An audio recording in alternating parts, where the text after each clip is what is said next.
This is Rashid Ali. Welcome to Economics Lens.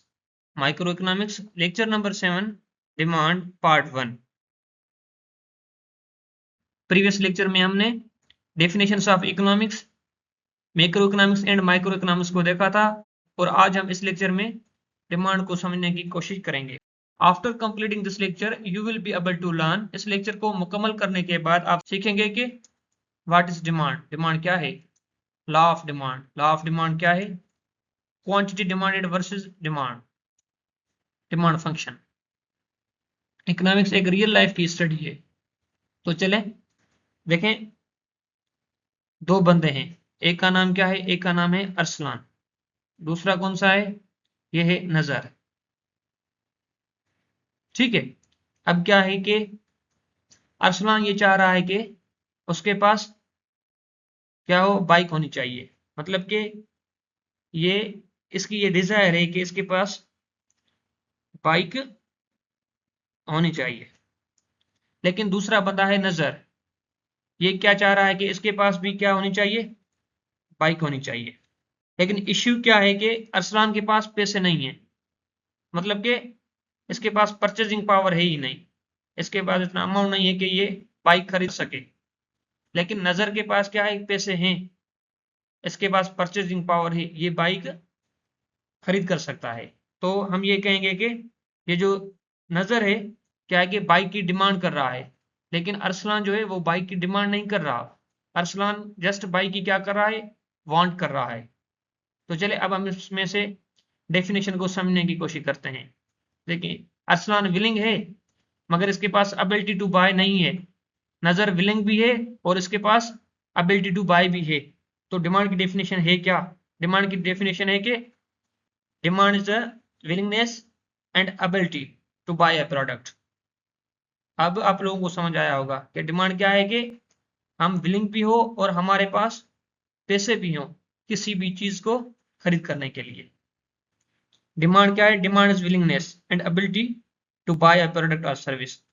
देखें, इसके अंदर दो स्टेजेस आती हैं. एक स्टेज कौन सी है? विलिंगनेस वाली, यानी हम विलिंग भी हो. दूसरी ability to buy a product और सर्विस, यानी हमारे पास पैसे भी हो.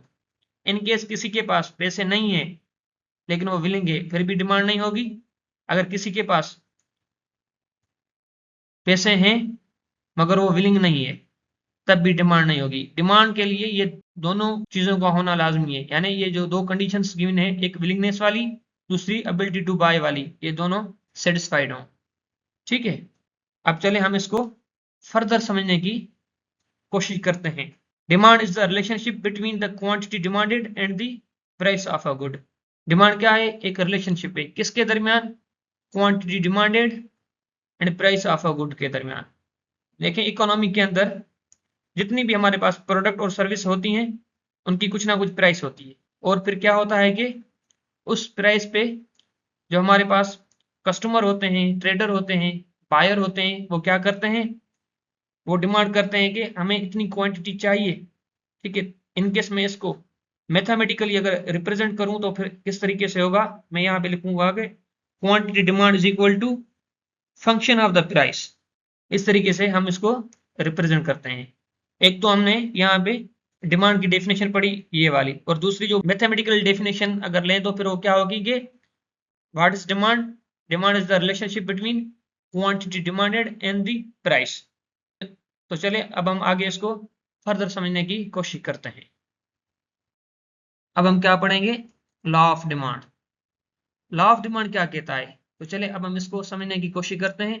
कह रहा है कि other thing remaining the same, बाकी जितनी भी चीजें हैं वो सेम ही रहे, वो कांस्टेंट रहे. वो जो कंडीशन क्या है? कह रहा है कि if the price of a good rises, if the price of a product rises, the quantity demanded of that good decreases. कह रहा है कि इकोनॉमी के अंदर किसी भी चीज की अगर जब प्राइस इंक्रीज होती है, जब बढ़ती है, तो इकोनॉमी के अंदर उस चीज की क्या है कि जो डिमांड है वो कम हो जाती है. ये नेचुरली ऐसा है. आप लोगों को मालूम है कि जब किसी भी चीज की कीमत बढ़ जाती है तो क्या हो जाता है? उसकी जो डिमांड है वो कम हो जाती है. इसमें कोई डिफिकल्ट बात है ही नहीं. सेम उसी तरीके से ये कह रहा है कि if the price of the good falls, the quantity demanded of that good increases.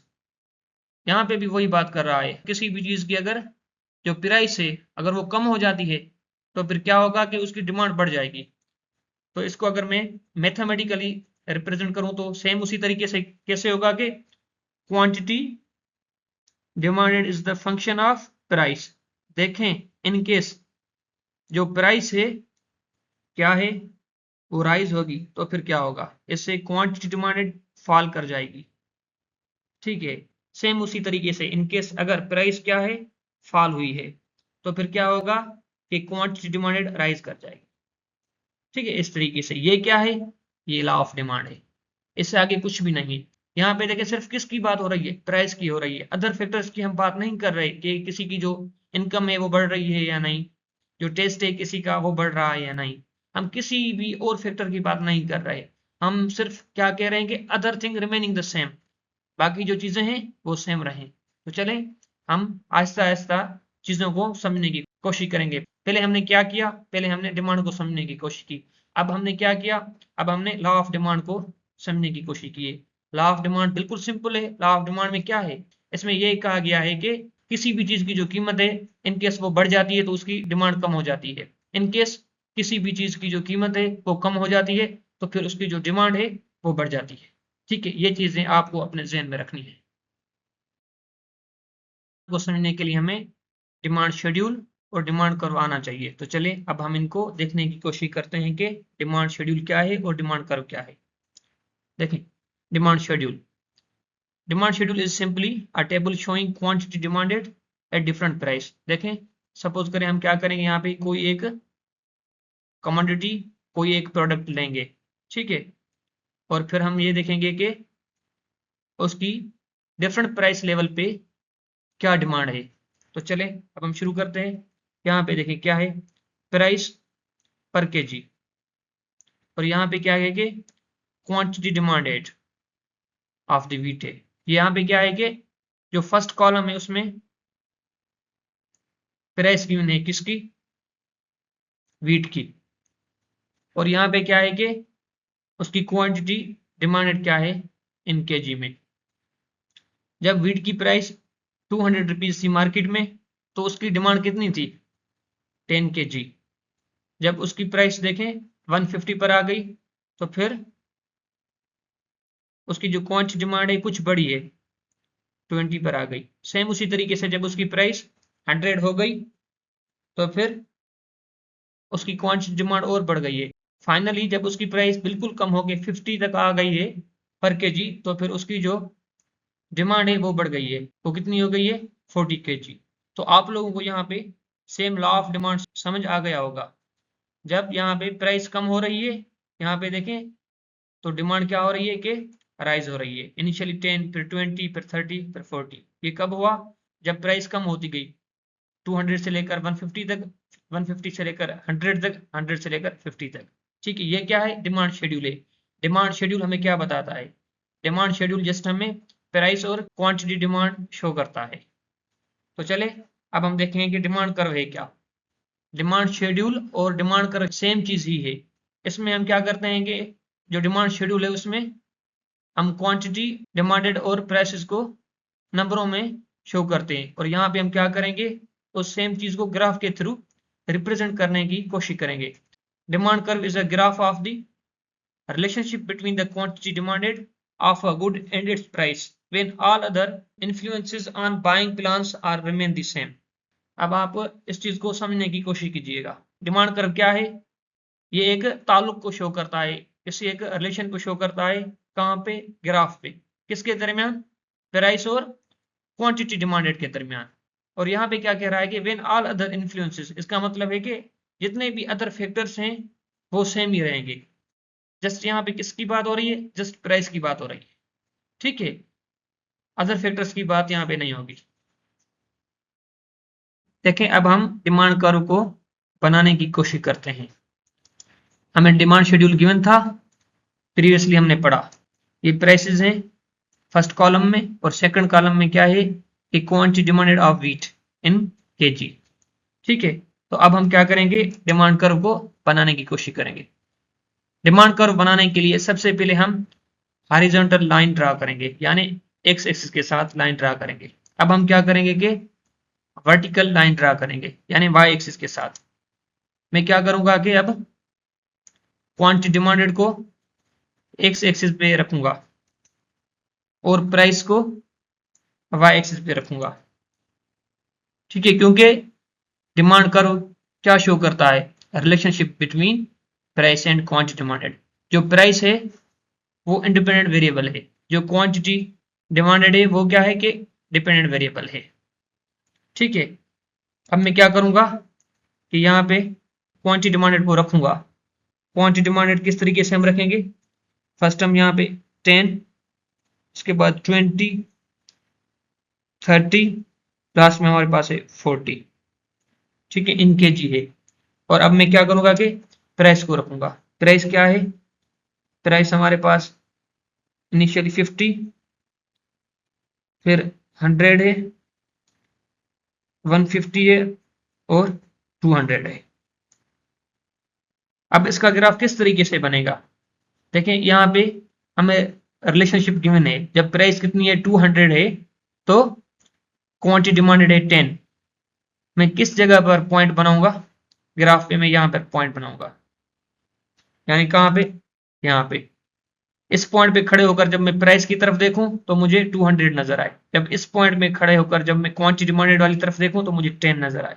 Same उसी तरीके से हमारे पास क्या है, अब प्राइस कितनी है 150 और क्वांटिटी डिमांडेड कितनी है 20, तो पॉइंट किस जगह पर आएगी, वो इस जगह पर। ठीक है, नीचे देखते हैं हम 20 नजर आ रहा है, जी हाँ बिल्कुल। अब जब हम प्राइस की तरफ देखते हैं 150 नजर आ रहा है, जी हाँ बिल्कुल सही है। सेम उसी तरीके से अब देखिए प्राइस कितनी है 100 और क्वांटिटी डिमांडेड कितनी है 30, और लास्ट में हमारे पास क्वांटिटी डिमांडेड है 40 और प्राइस कितनी है 50, यानी यहाँ पर पॉइंट होगी।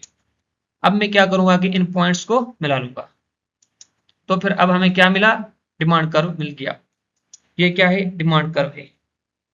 तो डिमांड कर्व क्या शो कर रहा है, ये रिलेशनशिप शो कर रहा है किसके दरमियान, प्राइस और क्वांटिटी डिमांडेड के दरमियान। अगर कोई आप लोगों से पूछे ये क्या है, ये एक स्लोप बना किसके दरमियान, प्राइस और क्वांटिटी डिमांडेड के दरमियान। कोई अगर आप लोगों से पूछे कि डिमांड का स्लोप किस तरीके से बनता है, तो आप ये कहेंगे कि जो डिमांड का स्लोप है वो नेगेटिव होता है, यानी डिमांड इज नेगेटिव स्लोप्ड। फिलहाल आपको इतनी चीज अपने जहन में रखनी है। अब हमारे पास है डिमांड वर्सेस क्वांटिटी डिमांडेड।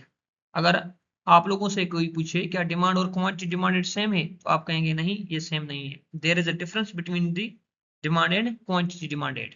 तो चलें अब इस डिफरेंस को हम समझने की कोशिश करते हैं। देखिए, अगर कोई पूछे कि डिमांड क्या है, आप क्या कहेंगे, demand is a general relationship between the price and quantities which a consumer is willing to bye.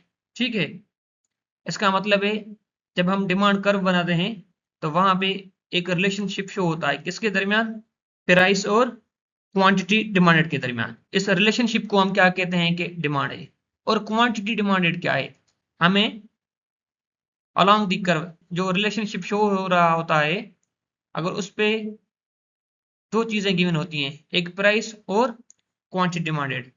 जब हम क्वांटिटी डिमांडेड की बात करते हैं तो ये जो कर्व बना होता है हमारे पास किसका, यहाँ पे प्राइस होती है, यहाँ पे क्वांटिटी डिमांडेड होती है। ठीक है, तो इस स्पेसिफिक प्राइस पे कितनी क्वांटिटी कोई परचेज कर रहा है, उसको हम क्या कहते हैं कि क्वांटिटी डिमांडेड।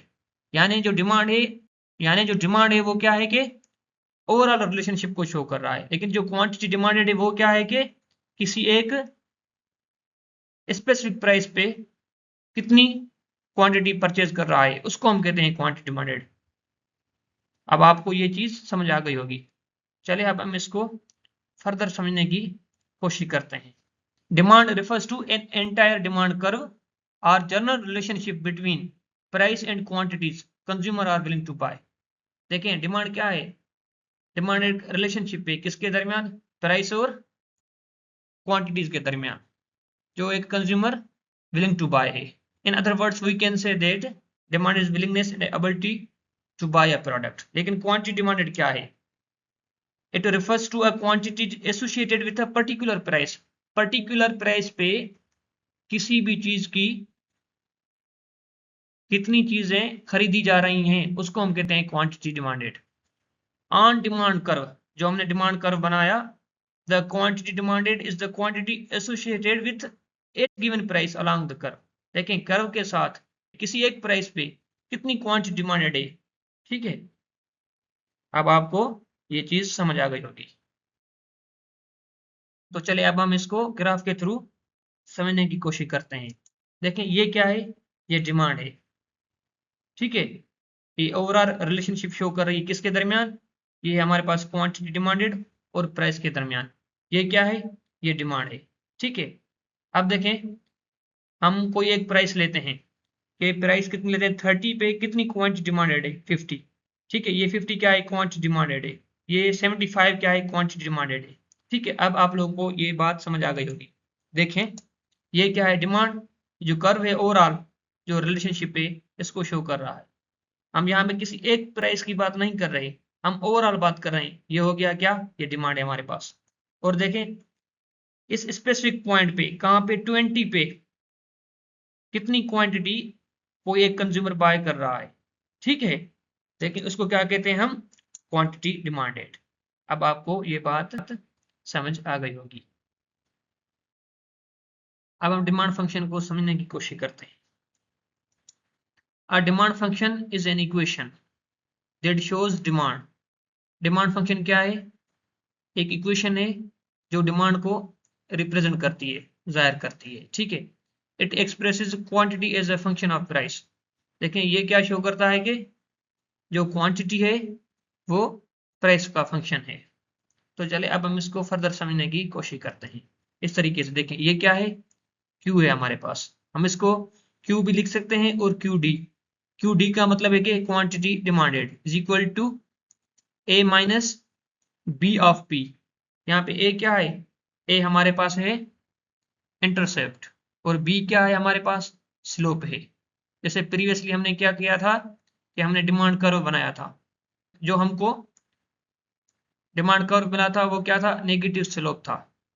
उसी वजह से यहाँ पे क्या है कि नेगेटिव साइन है। अगर वो पॉजिटिव होता, मतलब पॉजिटिव कैसे, अगर एक चीज बढ़ रही है दूसरी भी बढ़ती, उसको हम कहते हैं पॉजिटिव। देखें डिमांड में क्या हो रहा है, जब प्राइस इंक्रीज हो रही थी तो फिर क्वांटिटी डिमांडेड डिक्रीज हो रही थी। हम इसको क्या कहते हैं, नेगेटिव स्लोप है। इस नेगेटिव स्लोप होने की वजह से यहाँ नेगेटिव साइन आई है। ठीक है, अब इसको फर्दर हम देखते हैं। देखें क्यू क्या है, ये है क्वांटिटी डिमांडेड, और हम कह सकते हैं कि क्वांटिटी डिमांड। ए क्या है, इंटरसेप्ट है। ये ए हमारे पास, ये क्या है, इंटरसेप्ट है। इसके अंदर कौन सी चीजें आ जाती हैं, देखें हमने क्या पढ़ा है कि quantity demand is function of the price. लेकिन प्राइस के अलावा भी कुछ फैक्टर्स होते हैं जो डिमांड पे अफेक्ट करते हैं, यानी वो सारे नॉन प्राइस फैक्टर्स होते हैं प्राइस के अलावा। उन सबको हम कहाँ पे रखते हैं, इस इंटरसेप्ट यानी ए में। वो कौन से होते हैं हमारे पास, यहाँ पे मैंने दो चीजें रखी हैं, इनकम फिशन, और इनके अलावा भी हमारे पास चीजें होती हैं, नंबर ऑफ बायर्स, और हमारे पास सीजन्स वगैरह जो होती हैं। देखिए जब लोगों की इनकम बढ़ती है तो वो डिमांड बढ़ा देते हैं। उसके अलावा जब किसी भी प्रोडक्ट का जो टेस्ट है अगर वो अच्छा हो जाता है तो उसकी डिमांड बढ़ जाती है। सीजन के हिसाब से कैसे देखें, गर्मियों में जो कोल्ड ड्रिंक है उनकी डिमांड बढ़ जाती है, लेकिन विंटर में ऐसा नहीं होता, उसकी जो डिमांड है वो कम हो जाती है। इस तरीके से डिमांड में कुछ अदर फैक्टर भी अफेक्ट करते हैं, लेकिन वो कौन से होते हैं, नॉन प्राइस फैक्टर्स होते हैं। जो नॉन प्राइस फैक्टर्स होते हैं उनको हम इंटरसेप्ट पे रखते हैं। ये चीज आपको अपने जहन में रखनी है। देखें ये एक बहुत इंपॉर्टेंट इक्वेशन है, हम इसके थ्रू क्या कर सकते हैं, इसके थ्रू हम डिमांड कर्व बना सकते हैं। ठीक है, उसके बाद बी क्या है, ये स्लोप है, slope of the demand curve. और ये जो नेगेटिव साइन है यहाँ पे क्यों है, हमें मालूम है कि जो डिमांड का स्लोप बनेगा वो कैसा बनेगा, वो नेगेटिव स्लोप होगा, इसीलिए ऐसा है। लास्ट में हमारे पास है price, price of the good. ठीक है, आज का लेक्चर हमारा यहाँ पे खत्म हुआ। अब हम नेक्स्ट लेक्चर में मिलेंगे।